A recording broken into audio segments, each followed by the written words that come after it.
The biblical secrets too terrifying to teach in church. This is why readers are having nightmares. You carry it in your heart.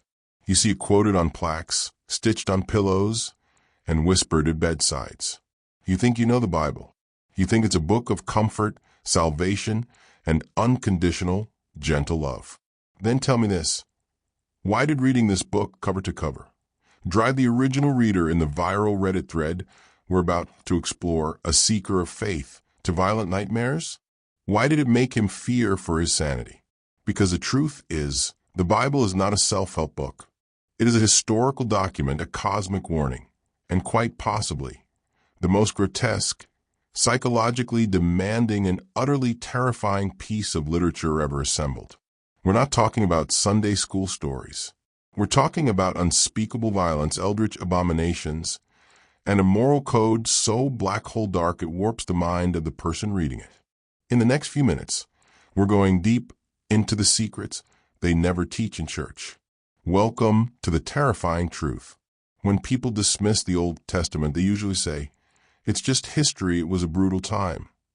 But that argument crumbles when the most horrifying acts are either ordered by God or committed by a supposed hero and go completely unpunished. Let's start with the foundational hero of the Old Testament, Lot. The story of Sodom and Gomorrah is about a city's depravity, right? But what does Lot do when a mob of men surrounds his house, demanding his male guests? Does he fight them off?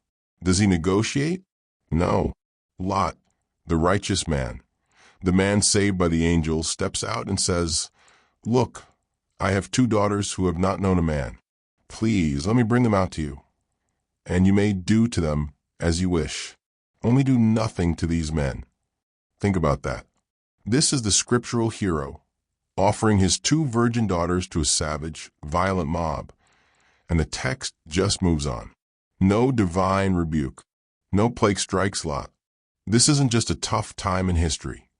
It's a terrifying narrative where unspeakable actions are shrugged off. We see this over and over. When the Israelites demand a king, Samuel warns them he will take their sons, their daughters, their land. The Bible describes this as the king's right. We see the gruesome story of the Levite's concubine, which ends with her being raped to death, and her body being cut into 12 pieces and sent across Israel. It is brutal, it is visceral, and it is constant. But the true peak of this psychological horror, the moment that made the original Reddit poster stop reading completely, is found in the words of the prophet Ezekiel. This is where the story shifts from human cruelty to divine, personal, psychological torment. God is trying to explain why he's punishing Israel, and the analogy he chooses is simply monstrous. God says he found Jerusalem as an infant girl, bloody and naked, lying in the open field, unwanted, left to die. He cleans her up, raises her, and then the text says, "When your breasts were formed, I spread my cloak over you and covered your nakedness. I gave my solemn oath and entered into a covenant with you, and you became mine." This is the marriage covenant. But it gets worse. God then says she became beautiful, but grew reckless, trusting in her own beauty.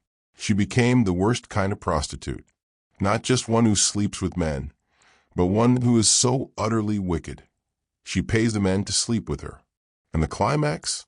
God says this justifies a terrifying, violent punishment. He will give her over to her former lovers, who will strip her, stone her, cut her down, and burn her houses. The love of God is here defined as a possessive, brutally vengeful, and terrifyingly jealous obsession. It's not just scary. It redefines the concept of love as something that can and will kill you. Forget the cute, glowing cherubs on Christmas cards. Forget the benign, winged messengers you see in Renaissance paintings. The actual, biblically accurate descriptions of heaven's inhabitants are not human, not even friendly. They are eldritch cosmic entities that would shatter your sanity just by standing near them. The Reddit thread immediately picked up on this. Angels don't look like us. They look like creatures from Cthulhu or ancient Greek mythology, but somehow stranger. Let's look at the three most terrifying classes of angels. 1. The seraphim, 6 wings. Not 4, 6.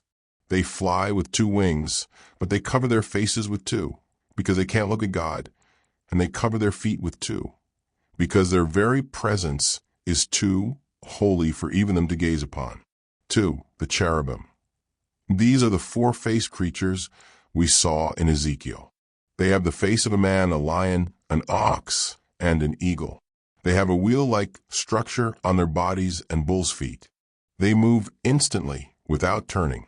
They are confusion and geometry made flesh. But the winner, the one that should make the hair stand up on your arms, is the Ophanim. The Ophanim are sometimes called the wheels. They are not human-shaped at all. They are described as a wheel within a wheel, crisscrossed and spinning, and their entire structure is absolutely, overwhelmingly covered in eyes. Not just a few eyes, countless eyes. They are terrifying geometric nightmares, constantly shifting and revolving, and their job is to uphold the throne of God. This is the first true twist of the Bible. Its messengers are not gentle. They are geometric, multidimensional entities whose very existence defies human logic and would trigger an immediate existential crisis in anyone who saw them. They are pure, terrifying power that speaks of a higher reality we can't possibly grasp. And if you think this is only about what they look like, think about what they demand. The other detail that broke the original reader was the cherubim's command to the prophet Ezekiel: bake his bread over human excrement. It was a prophecy of the filth and degradation the people would face. A prophet of God, ordered to prepare sacred bread over human waste. It was only after a desperate plea that the command was compromised to cow dung. This is not a clean, easy faith. This is a cold, bizarre, and terrifying encounter with the incomprehensible. If the real nature of heaven's messengers shocked you, if your idea of salvation just cracked a little, then imagine what else they are hiding in plain sight. Hit that subscribe button right now and ring the notification bell. We expose the terrifying hidden truth every single week. Now let's talk about how this book messes with your mind. The deepest terror in this book isn't the bloodshed. It's the psychological gaslighting. It's the subtle, constant redefinition of morality that forces you to accept the terrifying as justified. The Opie wrote that reading the constant murder, sexual violence, and wicked punishments was literally F***ing with my sanity.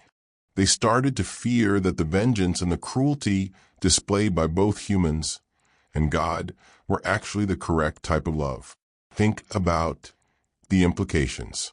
You grow up being told that this is the guide to living correctly. Then you read that doubt can get you swallowed alive by the earth, along with your entire family. Touching the Ark of the Covenant, trying to steady it to keep it from falling, is an offense worthy of instant death, the story of Uzzah. Yet, acts of rape, deceit, and incest are often just a plot point, a footnote, or a path to a future lineage that is ultimately celebrated. The book creates a moral black hole where the greatest sin is not murder or sexual violence. It is idolatry, disobeying the central divine authority. Everything else is secondary. The message, as the Opie put it, is clear. Do what God says or else. This alters the very foundation of your moral compass. We are diving into the darkest philosophical corners of one of the world's most popular texts, and we are not pulling any punches. If this analysis is shifting your entire perspective, if you're looking at your faith differently right now, drop a like and make sure you are subscribed. We are just about to hit the final, most terrifying truth, the one they call the New Testament. Most people who get freaked out by the Old Testament simply skip to the New. They figure, okay, that's a tough love, but now we have Jesus. Now we have grace. Now we have the escape. But some of the most compelling voices in that Reddit thread argued that even the Gospels and the final book, Revelation, carry a terrifying undercurrent. See, The ultimate twist of the New Testament is this. Jesus' sacrifice is not an act of unconditional forgiveness. It is a necessary, bloody transaction. It is the only thing that can appease a God whose wrath is so absolute, so ingrained, that he demands a death penalty for every single human being. The crucifixion is a divine condition. It's not just a gesture of love. It is the absolute, required price of admission. The penalty had to be paid. And this brings us to the final nightmare, the last book, Revelation. If you think the New Testament ends with peace on earth, you haven't read it. It ends with a final cosmic, world-destroying rampage. The conclusion is not a gentle ascension into the clouds. It is a terrifying apocalypse where the divine, righteous judgment is finally unleashed. Plagues, wars, famine, the sea turning to blood, stars falling from the sky. It is the ultimate purge. The final word of the Bible is a terrifying account of ultimate authority being asserted on a global scale. This is the full picture. The promise that all the wickedness, the injustice, and the horrors of man will eventually be dealt with. Now you could look at all of this, the violence, the bizarre commands, the righteous fury, and walk away terrified. But you cannot simply throw this library of books away. You have to consider the context. We look back at these moments, Lot, Ezekiel, the great floods, and we apply our modern sensibilities. We judge the text from our cushy modern world, protected by laws and comfortable civilization. But we weren't there. We weren't there when the culture was defined by barbaric violence. We weren't there when corruption was so absolute it demanded divine intervention.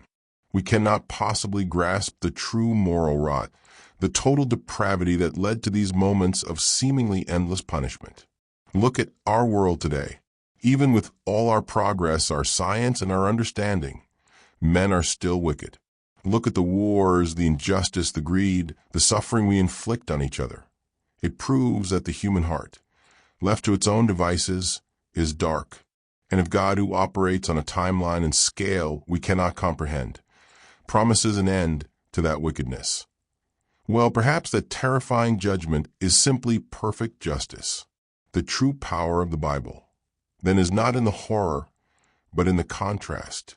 It shows us the absolute, terrifying nature of sin and human failure, only to constantly, miraculously, pull us back to the ultimate truth. Men are wicked, but God is faithful.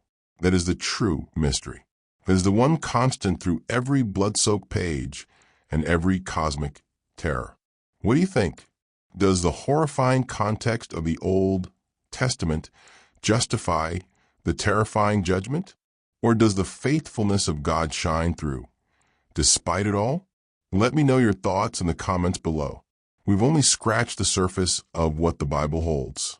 If you're brave enough to continue this journey, if you want to keep exposing the hidden truths and the powerful counter-arguments, click subscribe, ring the notification bell, and let's keep challenging the narrative. Thank you for watching.